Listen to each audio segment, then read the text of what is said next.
aspectos do trabalho de construção do grande estádio municipal, localizado no Vale do Pacaembu e ocupando uma área de 70 mil metros quadrados. Além do local para a prática dos jogos atléticos ao ar livre, será construído um pavilhão de recepção e festas e também piscinas, ginásio e quadra de tênis. As arquibancadas do campo de atletismo comportarão 80 mil pessoas, as do ginásio 20 mil e as da piscina principal 8 mil assistentes. O grande estádio terá o seu eixo orientado segundo a linha norte-sul e terá sempre uma arquibancada de sombra e outra de sol. A minha família mudou para o Pacaembu em dezembro de 1950. Já tinha bastante casa na redondeza ali, a avenida já era bem mais movimentada e nós tínhamos casa dos dois lados. Dali para frente já não tinha mais casa. As ruas foram abertas depois. Não tinha movimento, o calçamento acabava na frente da minha casa, a iluminação, o último poste era na frente da minha casa, dali para frente era escuro e era terra.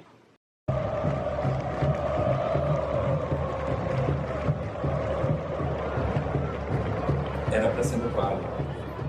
Então, é interessante pensar como a construção do estádio municipal de São Paulo, ela sempre está ligada a uma situação geográfica da cidade. Assim, o que torna ele mais especial de tudo, ele é feito com o resto, né? Ele é feito com o resto que sobrou do projeto. Você não tinha ali declividade, não era plano o suficiente para você fazer casa. E é quase como se o estádio já tivesse desenhado, né? Você só precisava chegar ali e formalizar ele.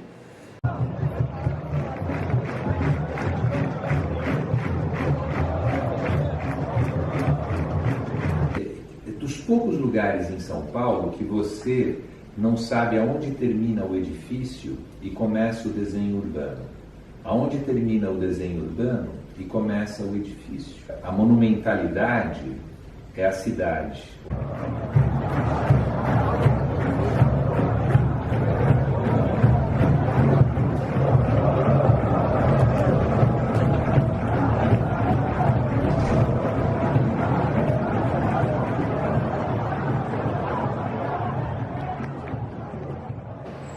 Era um muro, assim, eu não sou daqui de São Paulo, então eu não sabia o que era aquilo. Para mim aquilo era um clube, e ainda mais porque eu passava e tinha aquele muro baixo e de repente aparecia assim, entrada para o tobogã, e eu falava, nossa, deve ser uma piscina, tobogã, alguma coisa do gênero. Lembrei do meu tempo de garoto, do velho Pacaembu, cuja inauguração eu assisti nos anos 40, uma inauguração com autoridades, como presidente da República, então Getúlio Vargas, governador do estado, Adhemar de Barros e o Prestes Maia, que era o prefeito. Me lembro que quando o Getúlio foi anunciado, houve uma estrondosa vaia, porque o paulistano não gostava do Getúlio. Olha, eu estou em casa, é difícil ir em casa. Quando eu chego em casa, já fico pensando no Pacaembu. E aí, será que está acontecendo alguma coisa? Fico mais preocupado do Pacaembu do que de casa. É porque aqui foi a minha vida, né? E de casa, né, só mesmo para dormir. Qualquer pessoa, o que é o Pacaembu, seja quem foi ver o show do Paul McCartney, seja quem foi ver nos últimos anos o Corinthians jogando, e talvez o Pacaembu seja um dos edifícios que tem maior relação de afeto com uma parcela muito grande da população, porque efetivamente o futebol é popular. Minha família, boa parte é Ponte Preta, e eu adoro a Ponte Preta, só não torço para Ponte Preta quando contra o Santos. Aí nas quartas de final desse Paulista, a gente pegou a Ponte Preta e a gente foi eliminado pela Ponte Preta. Eu não tinha o dinheiro nesse dia nem para ir do tobogã. Eu fui assistir o jogo da Charles Miller, olhando pelo buraco do portão ali, para ver, só vi os dois gols, eu não via as laterais aqui, só vi o fundo. E tava ali naquela vibe de curtir, o time foi eliminado, a partir dali, boa sorte Ponte Preta. No momento em que o tobogã foi construído, foi um momento de auge do futebol, né? De frequência aos estádios, o Brasil tricampeão.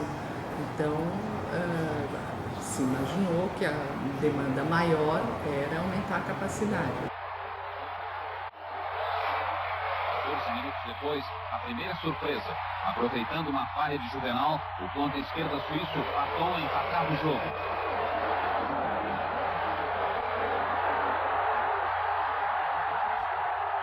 A concha acústica era uma concha minúscula, feita por uma cidade gentil, em que se apresentava balé.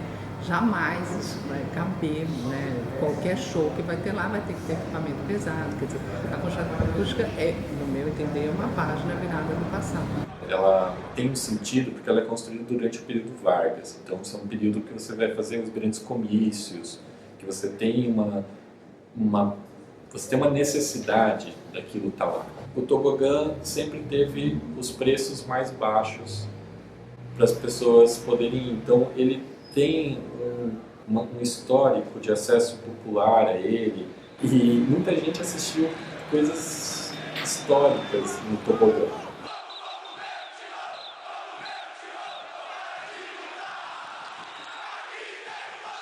Você vai encontrar a gente no Pacaembu com as novas práticas, segurando cavalinho e, sabe, olhando no Instagram, como você vai encontrar a gente na arena de pé, no setor norte lá, tentando torcer e levando o sinalizador escondido e tentando fazer a festa da arquibancada continuar e não ter esse processo retrógrado, assim, né?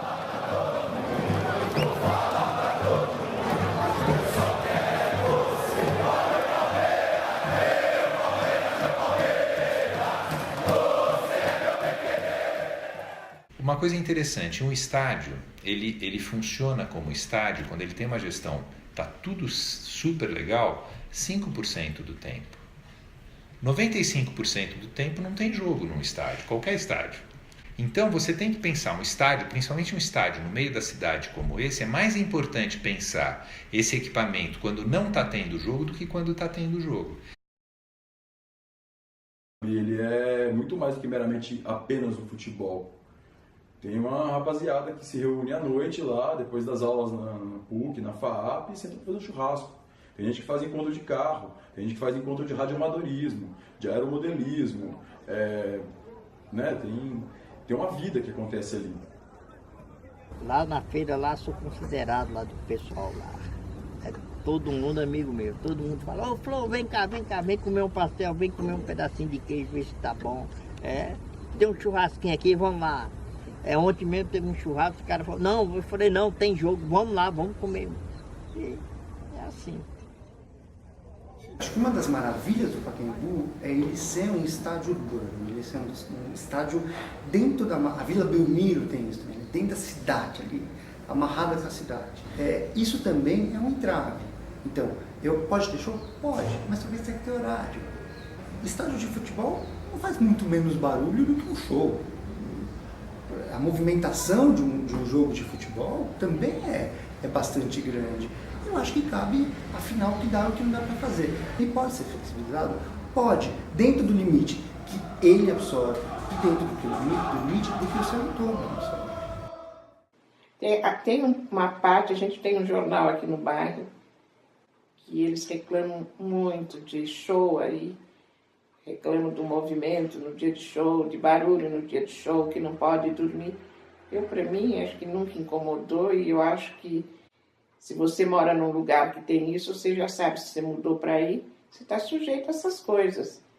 A gente tem uma certa tendência a separar a sociedade e o Pacaembu é uma possibilidade de aproximar. É um lugar de encontro, de verdade. O Pacaembu, se tivesse uma boa gestão, isso dito pelo gerente do Pacaembu, poderia triplicar a quantidade de gente que usa, sem mexer na infraestrutura.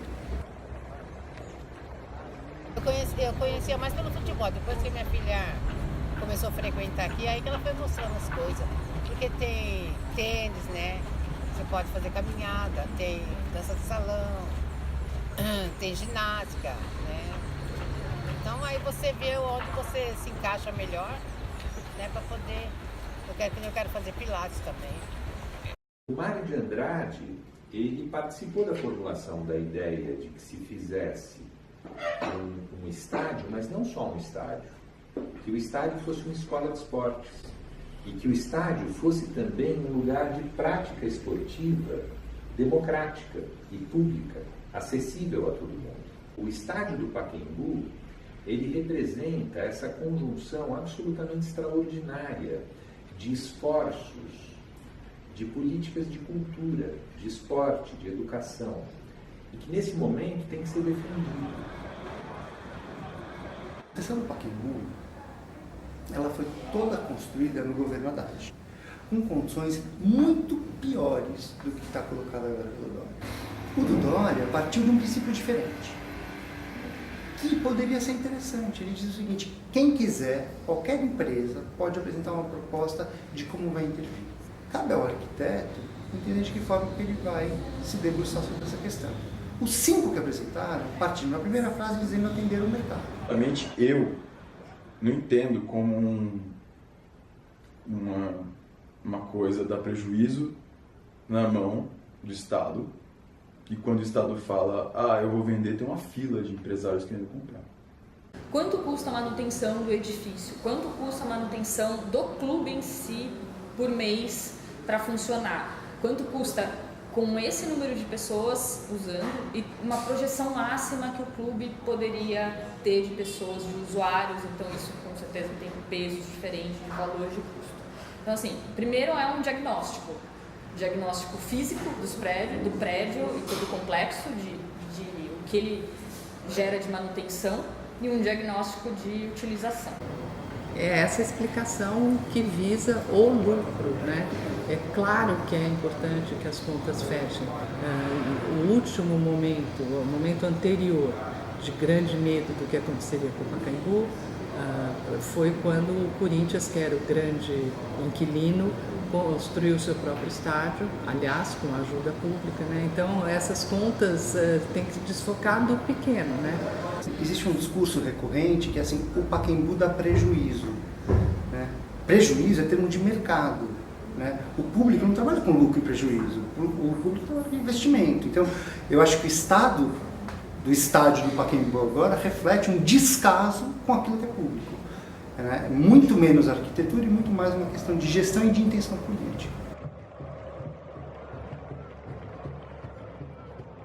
São todas as camadas históricas que foram se sobrepondo e que fazem com que aquele lugar tenha uma representatividade para a sociedade. Então, quando a gente fala do Pacaembu e fala do Corinthians, é porque é uma camada, não dá para negar que é uma camada histórica, né? Quando fala que teve o show do Paul McCartney, quando teve o jogo da Copa de 1950, são camadas históricas que vão construindo a relação da sociedade com aquele prédio.